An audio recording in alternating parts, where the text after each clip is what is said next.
I said, this is not a receipt. And she felt a certain type of way.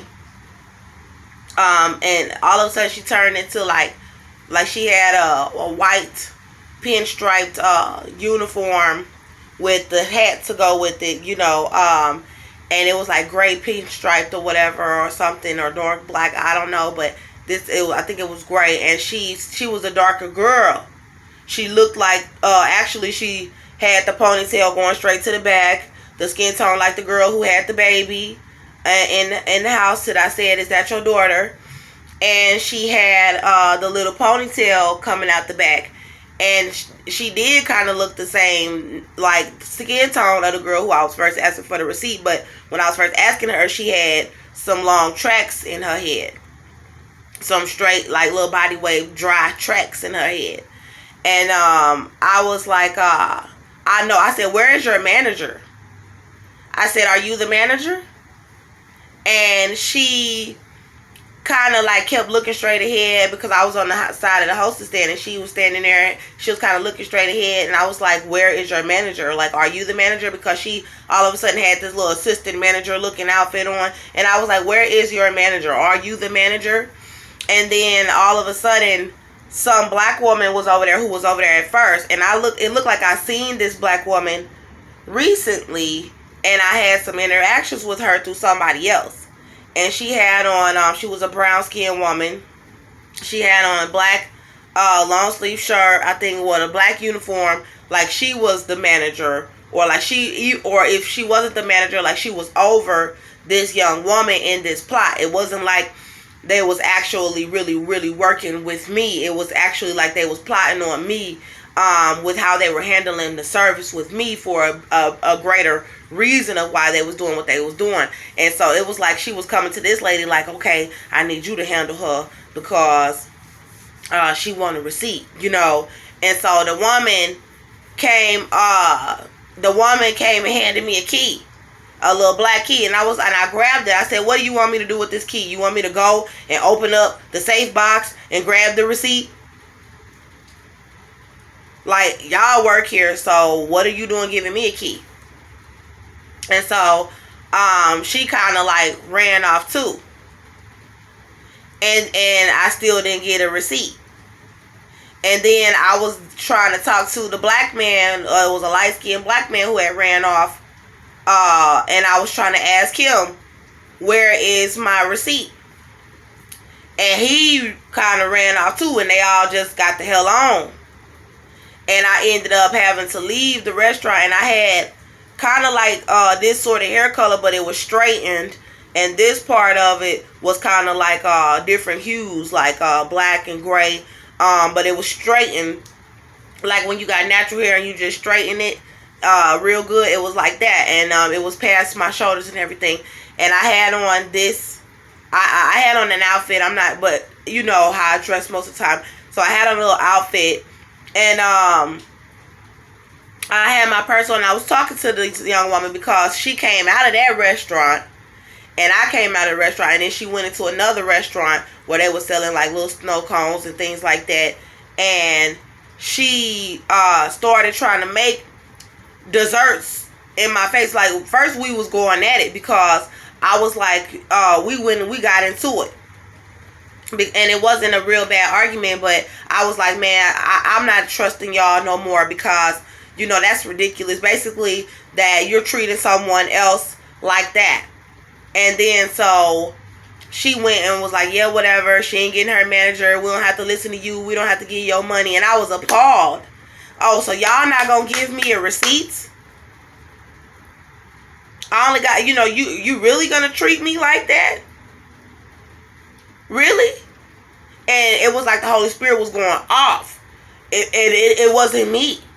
And it's like he was just like, no, what you mean you not gonna give me a receipt? You better go get your manager. No, you gonna talk to me? And she tried to put on another uniform and go to another business. And so she did. And she was at the cashier making a little big old snow cone. And it was almost like she was trying to do it in my face because she knew I was pregnant. And she was trying to make me like enticed with the food, and then not offer me any. And this was what I felt. And then all of a sudden I had some real ice cream sherbet stuff in my hand, and I sipped it like B, you ain't doing nothing. You ain't gotta offer me anything, because you just being evil, trying to have food in my face and all of that, knowing that I'm pregnant. And I got something. I'm good. And it tasted better than the snow cone. And then so I was like, I still went up in her face though, and I was like, you disrespecting me like that, and I'm your elder. And the way I was talking was like, you know how you got an auntie who, and the Holy Spirit was telling me, like, in emphasis, that they want you going off, and they like you going off, your tooth is missing. And they trying to, they making you out to look like an auntie. You know, like, some crackhead auntie, and like they don't have to respect you. And then they doing stuff that's evil. And then when you telling them about themselves, and you trying to get down to the bottom of what the hell they doing to you, then they got you over there screaming and stuff with your tooth missing, barely able to pronounce your words because you going off and your tooth missing. And they trying to make you look stupid. And the Holy Spirit was like, I'm your elder. You don't disrespect your elders. And I'm somebody's mama. Would you want somebody to disrespect your mama? And he said it again. Would you want somebody to treat your mama like that? And then I walked away from her. And when I walked away from her, I was done. And I went into a room. And the room was the same room where they had took the receipt and had the little restaurant set up, you know, and all of that. And trying to go in my purse. So where they refused to give me the receipt, where it was the restaurant, I went back out from where she was, and I went back into this room, and all of a sudden it was a nightclub. And I remember I had on this shirt, but my hair was different. And I had those little dreadlock goddess braids. So there was the silky kind of dress. And it was done very professionally. And I had half of it up in a ponytail at the top. Very beautiful. And half of it going down. It wasn't real long. It was very classy. Like, I've never seen myself look like this before. As far as when I get my hair done, it was beautiful. And I had my phone like this, and my makeup was not dark makeup. It was light. It was glowing. My skin was completely smooth. Like, I looked so beautiful. The lipstick was modest lipstick, like my skin tone. It was glowing. And I looked so beautiful. And I was holding the camera out, and I could see myself on the camera. And I was like, okay. I was like, oh, so they want to sit over here and play games. You know, they want to sit over here and play games. And I turned around and sat down on a lounge sofa. So if you ever been into a lounge, and you know how they'll have like the dark lounge with the dark sofas and everything like that, I had that. I mean, it was that in this room. And all of a sudden, this room was not a day restaurant or whatever that sold breakfast. It was a night club. And I was in the nightclub, and I sat down, and I still had the phone because I was talking to the phone. Then when I sat down, I still had the phone, and I was saying into the phone, I was like, and then they got these men over here. And because as I sat down, it was like 2 or 3. It was like 3 black men right there, and there was one light-skinned brother and some other ones. He was kind of like my complexion, skinny, and you know how they try to dress all hip or whatever. But it was like darker clothing or whatever. I think he had on some orange. I don't know. But I had the phone, and I was looking beautiful, and I was like, yeah, and they got these men over here, you know, trying to listen to everything, you know, and basically in my spirit, like, it was like the Holy Spirit was like, yeah, they trying to listen to everything you say, trying to stick around and listen to everything she say. And so, I was like, yeah, and I got these men over here, and then I had put it down like this, and I was like, somebody needs to come and get me and my children out of America because of what they doing to us. Like, and the way I said it, it was like, it was something big finna happen, like God, man, big business, like, somebody needs to come get her up out of America because of what these Americans doing, because they wrong for whatever the hell they're trying to do. But it wasn't like that. It was just like somebody needs to come and get us, and it was serious. Like, it was serious.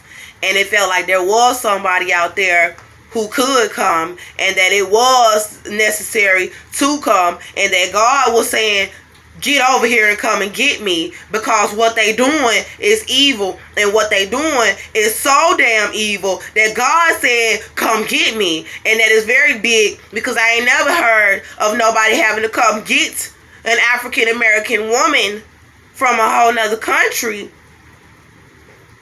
and take her up out of America because of what the hell they trying to do to my kids and me and my kids in this country.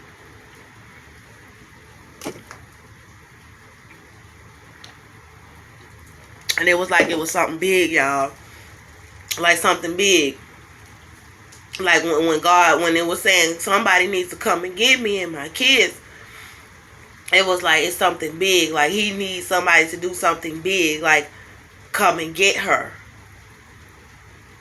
Come get her, because they really on some other stuff. And it was like, what they was on is what's really the big problem, is that he's like, something deadly is happening amongst these Americans, and that they are very wicked, to the point where God is commanding for someone to come and get me out of this country, because I was saying I wanted to get out of Texas. But in this, it was like the Holy Spirit was saying somebody needs to come get her out this country.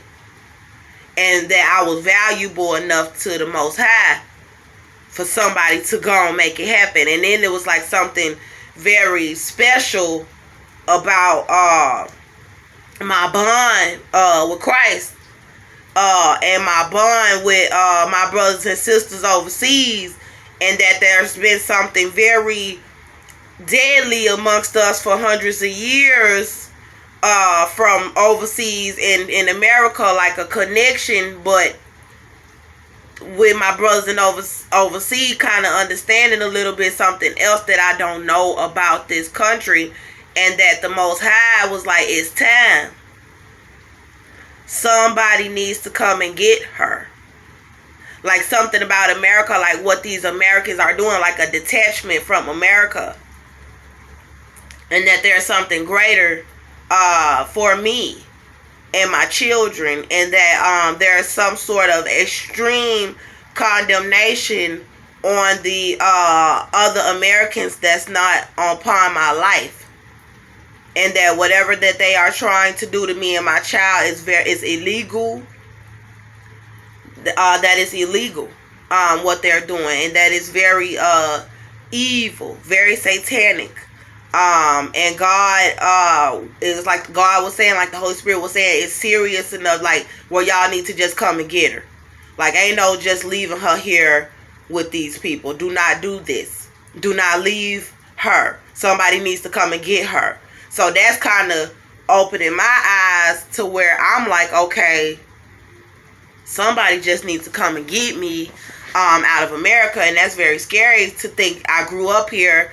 There has been a lot of evil going on throughout my entire life, you know, but for God to be showing me, like, it's that evil, is that wicked, somebody needs to come and get her. Because look at what's going on. Somebody needs to come and get her and her children. Not just me, but me and my children. I said somebody needs to come and get me and my children up out of America because of what these Americans are trying to do to us, or because of what they are trying to do to us. Somebody needs to come and get me and my children out of America because of what they are trying to do to us. And it was something so pure about the fact that I ain't did nothing to these people and I don't got nothing. They're evil. And it's like, no, come and get her. So after that, I got up to walk out of the room after I said that. Somebody needs to come and get me after I was sitting next to them dudes. And I was like, and then they got these men over here trying to listen to everything. And it was black men. I was like, somebody needs to come and get me and my children out of America. And maybe God telling me what I'm finna have to do. That I'm finna have to get out there and start letting people know y'all need to come and get us out of America. Y'all need to come and get me and my children. That's letting me know, ain't no more sitting over here playing with them. Somebody needs to come get me and my children out of America. And I need to hold it up. Somebody needs to come and get me and my children. And I'm going to be doing this like that because I need them to understand how serious it is. And then he showed me, so I got up and I walked out of the room that they were in, the little lounge club room. And as I was walking out, they were trying to say something to me, and I walked out into this, it was like this little day room outside of there, and it was light. It wasn't dark like the nightclub. It was light out there, and there was like this table. It had a whole bunch of different hair on it, like braiding hair and, you know, crochet stuff and everything. And I took my purse and threw out all the contents of my purse, and it had like some dollar store setting spray, you know, some paper, you know, just junk. And then I had picked up some of the crochet hair. I picked up some hair and put it in my purse. And the dudes were saying to me from the back, they was like, "Oh man, we you know you fine, you know you sexy, you know you this." And I was like, it was like the Holy Spirit was talking. I was like, no, I was like, because if you really felt that way about me, you wouldn't have let them girls, the ones with the receipt and everything, try to fight me and try to jump me. I was like, you wouldn't let them girls disrespect me, you know.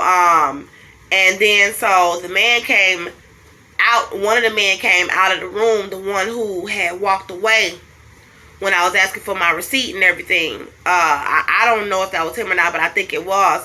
And because of what he said, he was like, I was almost feeling like I was stealing some hair. Like, okay, I don't want to get in trouble, like, for stealing some hair or whatever. And like for you know, for stealing, because I got this hair in my bag. And it's like I could hear the Holy Spirit like, you not stealing. And then so like my stuff was all thrown all over the place. And it was almost like he was like, what you think it's right here for? Like, you ain't stealing, you know. And then so I was kind of scared when the man came and seen that I had put that hair in my bag, you know, so I could do my hair or whatever. And so the man had walked up to me and was like, oh, I want to apologize to you, you know, for walking off earlier, you know. And he was a servant. So he was like, so that, I think that was symbolic. So he was like, I had a section or whatever. So I don't even really care about nothing they was talking about because, you know, it's a spiritual battle or whatever. And I was like, no, one of the men called him back into the room, and like the Holy Spirit was like telling me now he want to call him back into the room to tell him, don't apologize to you, because that's not how you handle her. Like, he's a handler trying to teach another handler how to handle me. And that he was not genuine about it. And that he was telling him, like, nah, don't apologize to her because then she gonna get suspicious. You know what I'm saying? Like, something about, like, if you apologize to somebody and then you looking at the person like you don't mean it and I can't trust you. So he was telling them, don't do that. You know, just keep on scolding her and she'll believe you're more genuine. She'll really think you love her or that you care if you just keep on scolding her, And it was demonic, and then I just went on ahead and I woke up. But this is one spiritual battle. And one thing I know they try to tell, say, when you become spiritually awakened in Christ, they try to say you got schizophrenia, you paranoid, you this, you got voice to skull, you got all of this. Hell no, because I know that the spirit is different. It runs deep. So I think it's important to discuss dreams and spiritual battles, demonic attacks, visitations, the Holy Spirit, things like that. So that's it for now. But I want to discuss some other things that took place.